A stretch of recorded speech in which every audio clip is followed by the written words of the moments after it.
Whaling is the hunting of whales, and humans have partaken in it for hundreds of years for cultural and commercial reasons. There's a huge debate about the practice of whaling because of the raising concerns of the extinction of several whale species. Whaling was a huge part of the Australian economy in the 1800s because of all the byproducts that could be sold and traded. Some people even eat whale meat and blubber as it is considered rich in nutrients. However, those that do eat whale meat put themselves at a health risk, as whale meat has accumulated high amounts of toxins such as mercury and PCBs that have grown up through the food chain. The killing of whales also has implications on the entire ecosystem as well.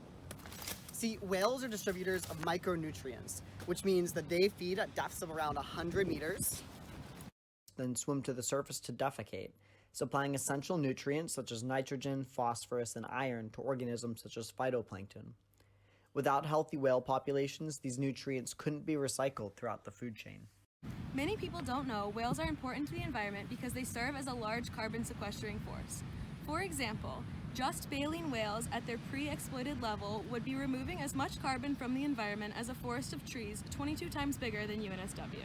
I think when people talk about carbon sequestering, they mainly think about more plants and more primary producers and smaller trophic organisms rather than big trophic consumers or just even higher trophic consumers like whales.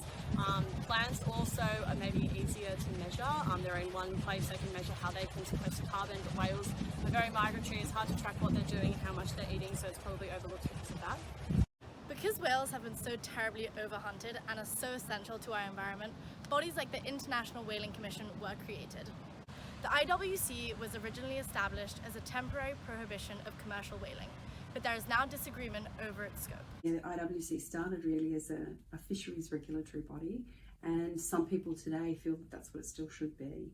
And other people have moved on and thought, well, actually, now whales are not great as a fishery, that they're not actually a great target species to harvest. As a scientist, myself, I am probably more for it being a conservation body.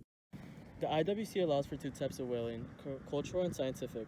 Communities like the Faroe Islands have been culturally whaling for thousands of years to build community and a sense of manhood. However, there are countries like Japan who disagree with the IWC's objective because of the economic benefits they receive from whaling. Australia actually took Japan to court for not following the IWC's restrictions, but they continue to whale commercially.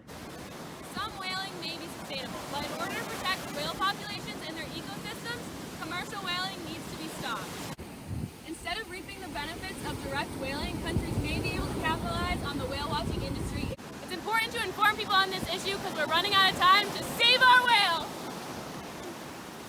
Will you stop?